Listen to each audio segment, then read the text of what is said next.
Salam sejahtera dan bahagia bagi semua makhluk. Kembali lagi di channel Cerita Beda Alam. Dan untuk kisah yang akan saya bawakan kali ini, sebuah kisah yang berjudul Lukisan yang Tak Pernah Tidur. Sebelum kita lanjut ke ceritanya, tekan dulu tombol like video ini. Dan jangan lupa tekan juga tombol subscribe channel ini. Nyalakan juga lonceng notifikasinya agar tidak ketinggalan cerita-cerita lainnya dari channel ini. Dan seperti apa kisah kali ini, langsung saja kita masuk ke ceritanya. Di sebuah galeri seni tua di Jakarta, terdapat lukisan misterius yang dibuat oleh pelukis terkenal, Raden Saleh. Lukisan itu berjudul Malam Abadi dan menampilkan seorang wanita cantik dengan mata yang sunyi dan senyum yang mengerikan. Banyak orang yang merasa takut ketika melihat lukisan itu, karena mereka merasa seperti diperhatikan oleh mata wanita tersebut. Arya, seorang kolektor seni, membeli lukisan Malam Abadi dalam sebuah lelang. Ia tidak tahu apa yang membuatnya tertarik pada lukisan itu, tetapi ia merasa harus memilikinya. Ketika ia membawa lukisan itu ke rumahnya, ia mulai merasakan keanehan. Ia mendengar suara-suara aneh di malam hari dan merasa seperti ada yang mengawasinya. Arya mulai menyelidiki sejarah lukisan itu dan menemukan bahwa Raden Saleh membuatnya setelah kehilangan istrinya.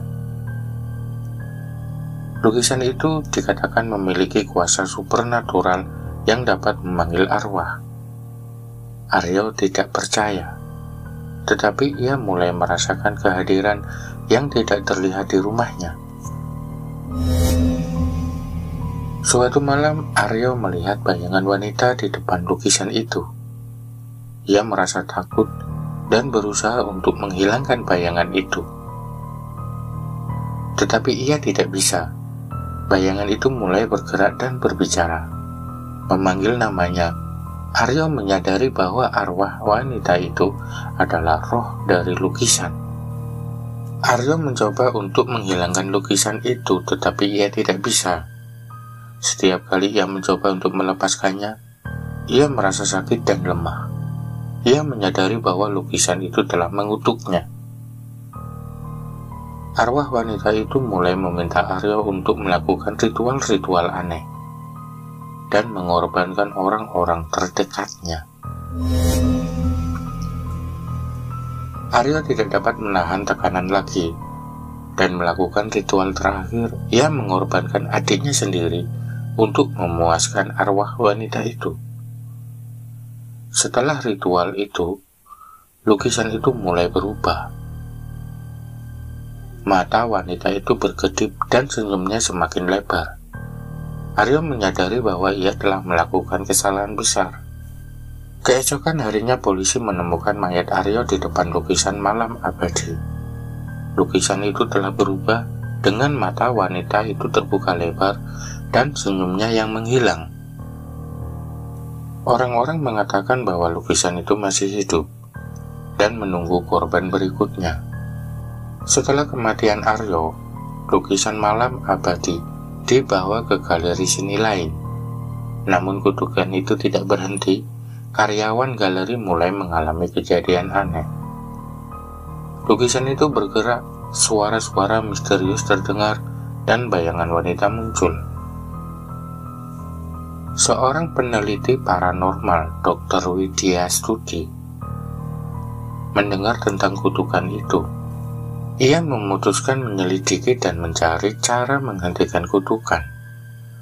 Dr. Widya Studi menemukan bahwa lukisan itu dibuat dengan darah manusia dan memiliki energi negatif yang kuat. Dr. Widya Studi melakukan ritual pembersihan untuk menghilangkan kutukan. Namun ritual itu gagal.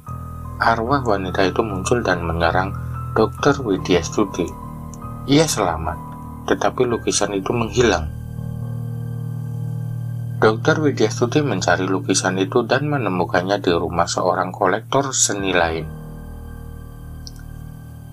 Ia menyadari bahwa kolektor itu telah dikutuk dan menjadi budak arwah wanita. Dr. Widyastuti mencoba menghentikan kutukan itu sekali lagi. Namun arwah wanita itu terlalu kuat. Dr. Widyastuti dan kolektor itu tewas. Lukisan malam abadi kembali menghilang. Menunggu korban berikutnya. Pengakuan terakhir Dr. Widyastuti, menyadari bahwa saya telah terlambat. Kutukan malam abadi terlalu kuat. Saya harus meninggalkan catatan ini agar orang lain tidak mengalami nasib serupa. Saya menemukan bahwa Raden Saleh membuat lukisan itu untuk memanggil arwah istrinya yang meninggal. Ia menggunakan darah manusia dan ritual-ritual gelap. Arwah itu kemudian terjebak dalam lukisan. Jangan pernah membeli atau memandang lukisan malam abadi. Kutukan itu akan menghancurkan hidup Anda. Saya tidak dapat menyelamatkan diri sendiri, tetapi saya harap Anda dapat menyelamatkan diri. Catatan Dr. Widyastuti ditemukan oleh seorang mahasiswa. Ia memutuskan untuk mencari lukisan itu dan menghentikan kutukan tersebut. Mahasiswa itu bernama Andi, mulai mencari lukisan malam abadi. Ia mengunjungi galeri-galeri seni dan bertanya kepada kolektor-kolektor. Akhirnya, ia menemukan lukisan itu di rumah seorang kolektor tua. Kolektor tua itu Pak Tono memberitahu Andi bahwa ia telah menunggu seseorang untuk menerima warisan kutukan itu. Pak Tono memberikan lukisan itu kepada Andi dengan perjanjian.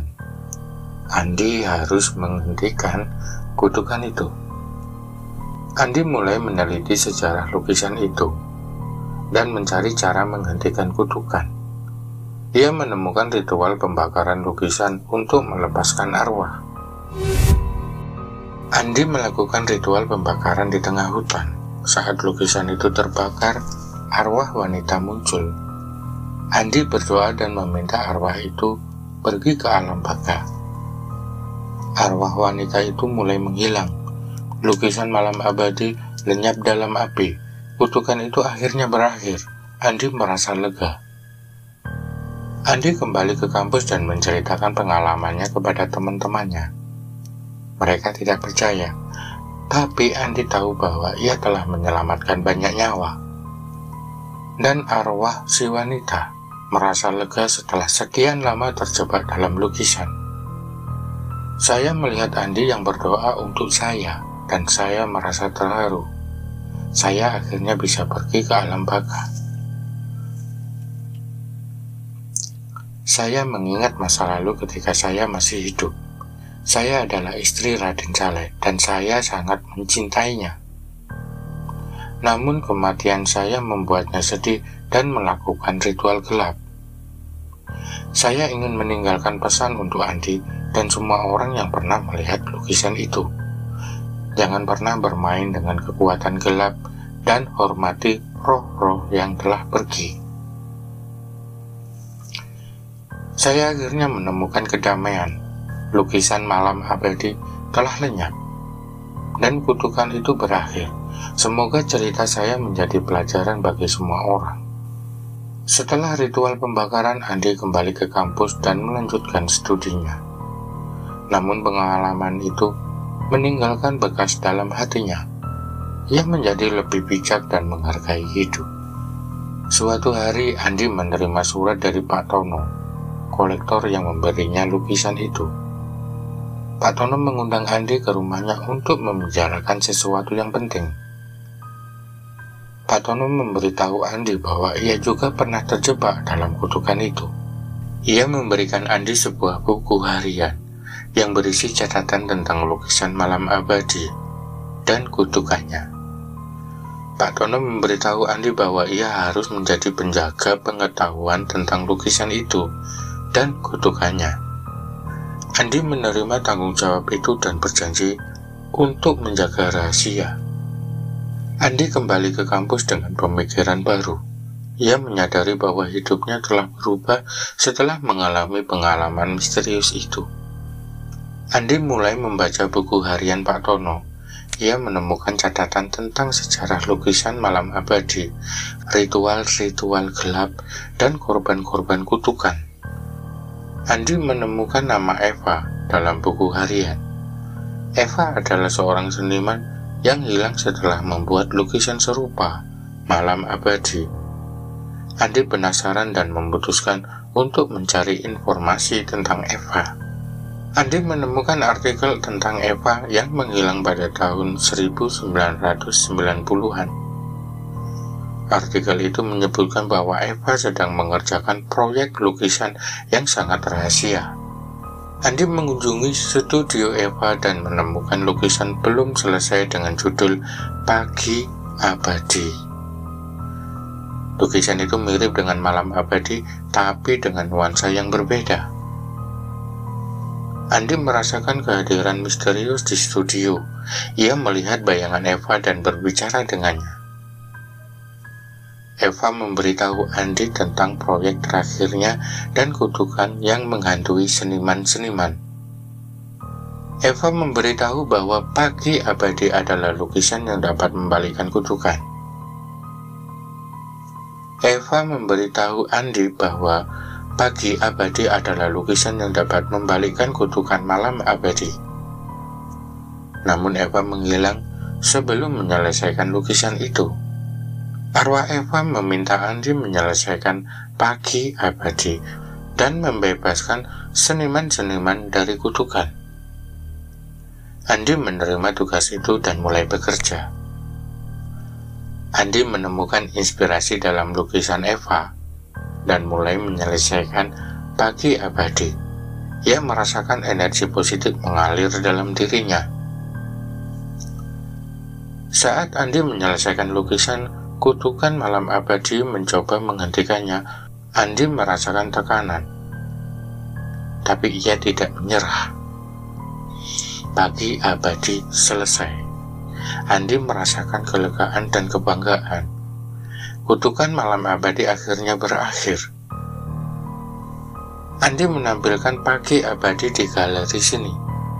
Lukisan itu menjadi simbol kebebasan dan inspirasi bagi banyak orang. Andi menyadari bahwa pengalaman itu mengubah hidupnya. Setelah pameran Pagi Abadi, Andi menjadi seniman terkenal. Ia menggunakan kesuksesannya untuk membantu seniman muda dan mengembangkan kesadaran akan pentingnya seni. Suatu hari, Andi menerima kunjungan dari seorang wanita tua. Wanita itu adalah cucu Raden Saleh, pelukis malam abadi. Ia membawa surat dari Raden Saleh yang ditulis sebelum kematiannya. Surat itu berisi permintaan maaf atas kutukan yang diciptakannya dan ucapan terima kasih kepada Andi karena telah membebaskan arwah istrinya. Raden Saleh juga menulis bahwa Pagi Abadi adalah karya seni yang sebenarnya. Cerita lukisan yang tak pernah tidur berakhir dengan catatan seni dapat membebaskan, tapi juga dapat mengikat. Pilihlah dengan bijak. Demikian cerita lukisan yang tak pernah tidur. Semoga Anda menikmati.